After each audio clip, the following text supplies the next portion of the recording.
I study services. So services are the largest sector in our economy. So the broad category of service industry constitutes more than 70% of the GDP. Even other industries like manufacturing and even agricultural industries are trying to servitize themselves.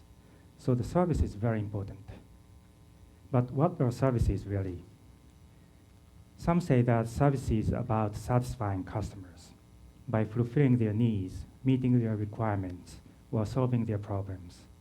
And others say that services are about hospitality, involving care and empathy for customers without necessarily expecting anything in return. But I do disagree. I propose this idea. Every service is an act of struggle.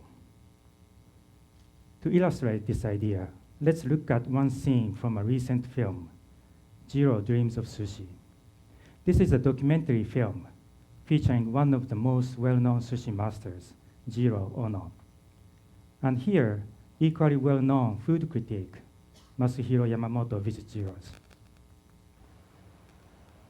初めに行った時緊張してましたものすごく。何年行っても緊張してました。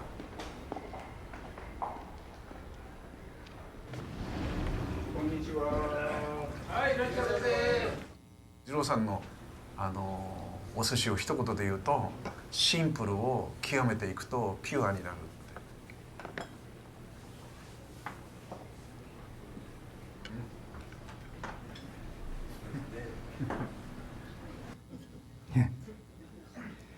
I find this scene very painful. So this customer, this food critic, acknowledges that the sushi he just ate was a good one. But this chef doesn't make any reaction at all, having a stern look on his face, as if this customer's recognition doesn't matter for him. And this food critic has visited this place many times, and he still feels nervous. And on top of that, he has to pay $300 to get this service. To understand this service better, my colleagues and I went to several famous sushi bars in Tokyo, not including Jiro's, and videotaped interactions between chefs and customers.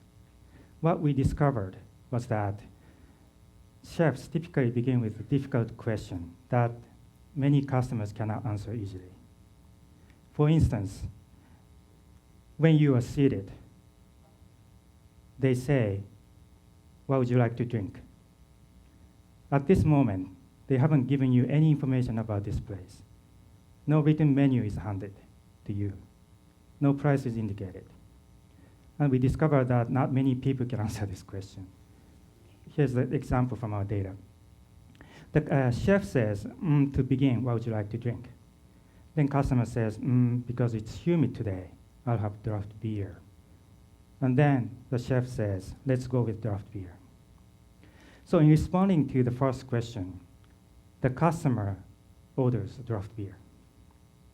But he gives a reason, because it's humid today. Customer is placing an order. Why does he have to give a reason for his choice? At McDonald's, do you say, because it's humid today, I have a large Coke? So he has to justify his choice. And then the chef accepts it with, let's go with draft beer. Again, do they say, let's go with a Big Mac?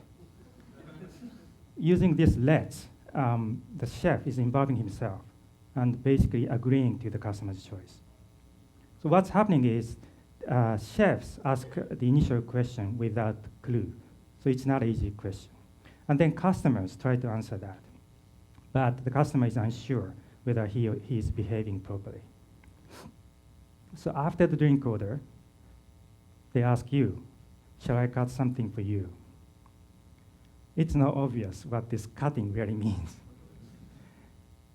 Basically, the chef is suggesting that he shall cut some slices of fish to go with the alcoholic drink that you just ordered. And even if you know that, it's not easy to answer this question. Although this question is constructed as a yes-no question, it's a wrong answer to say yes. You have to pick a specific fish to cut. Here's an example. The chef says, for you, can I cut something? And then customer says, oh yeah, wrong answer.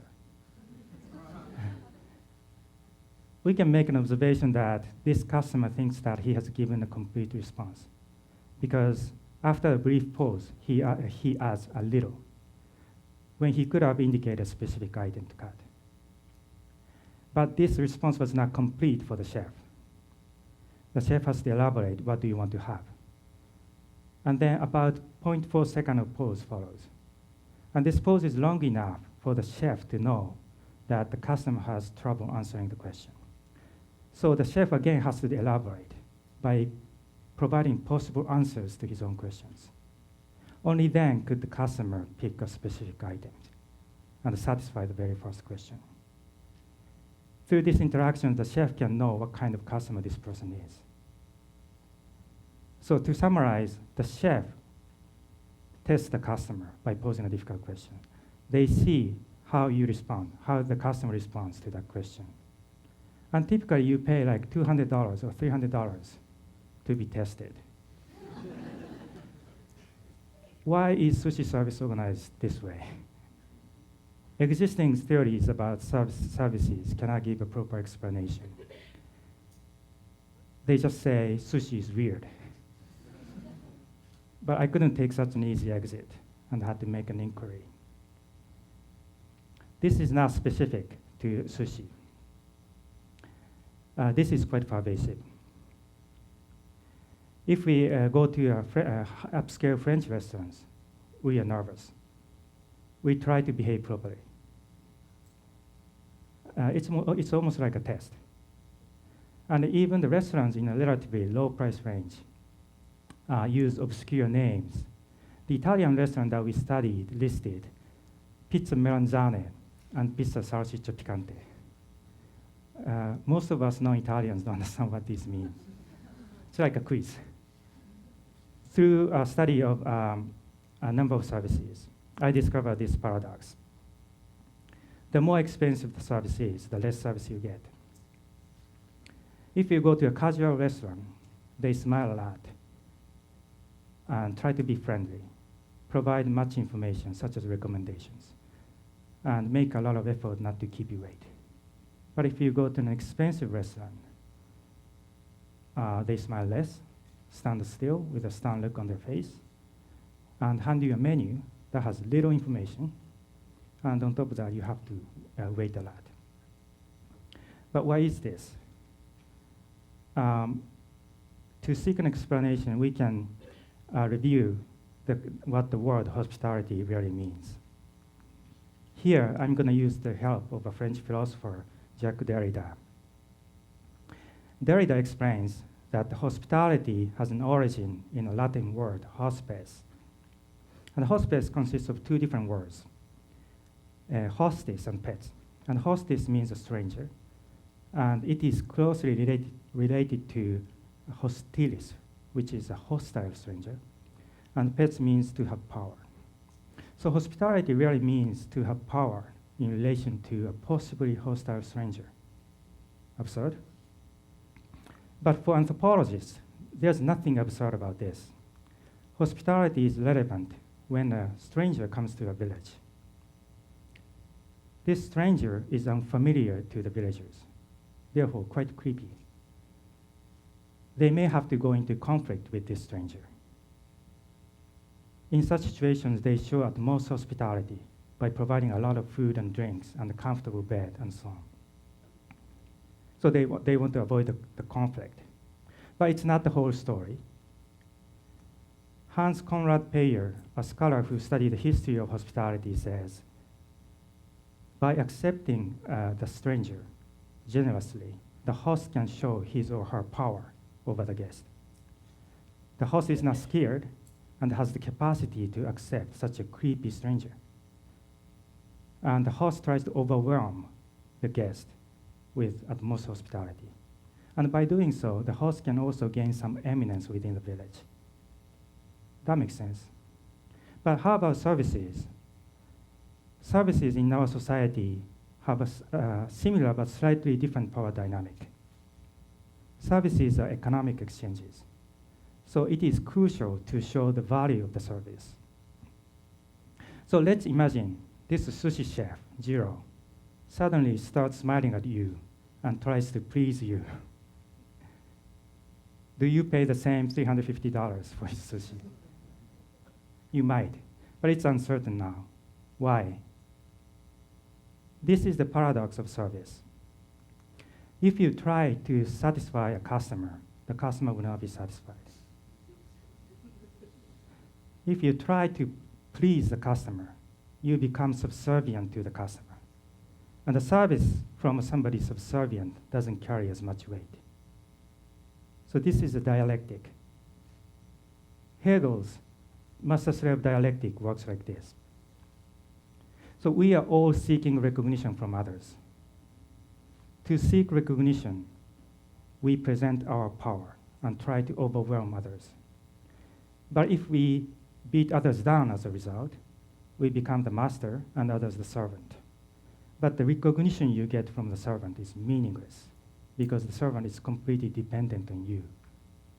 The same dialectic works in services. The service from the chef who works for you is not as valuable for you.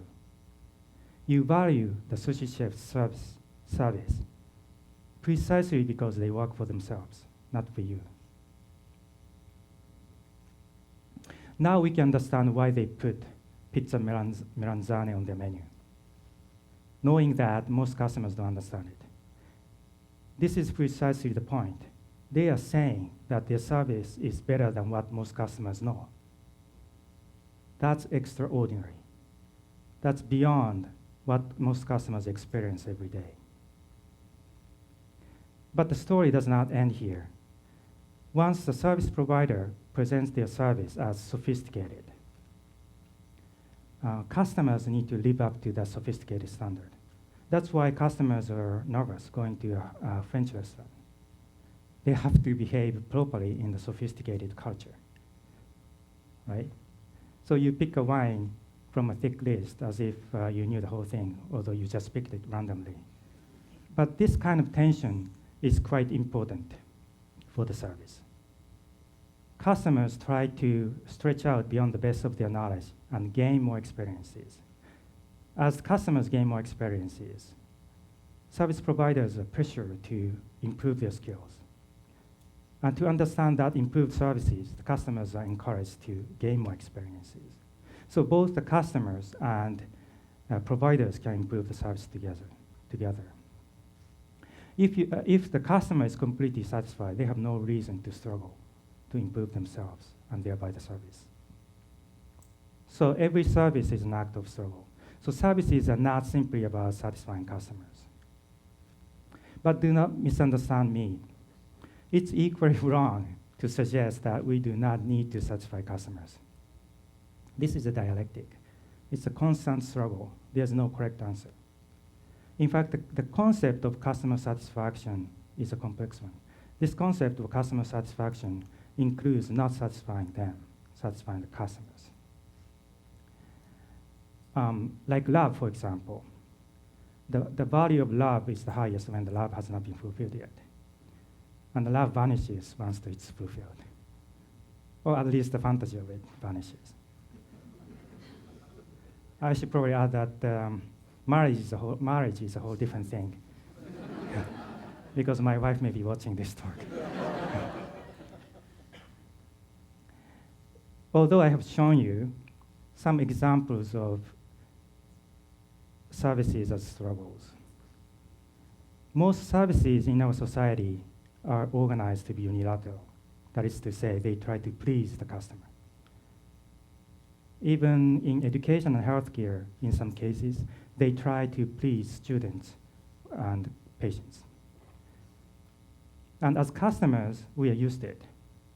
Therefore, for example, when the service providers do not smile, we get upset. But there's something wrong about this. The more they try to please us, the less we are treated as an independent individual. It doesn't matter who we are. And also, it doesn't matter who the provider is. So we are all nobody. So we may be served well by these services, but I want to ask each of you, are we really satisfied? Thank you very much.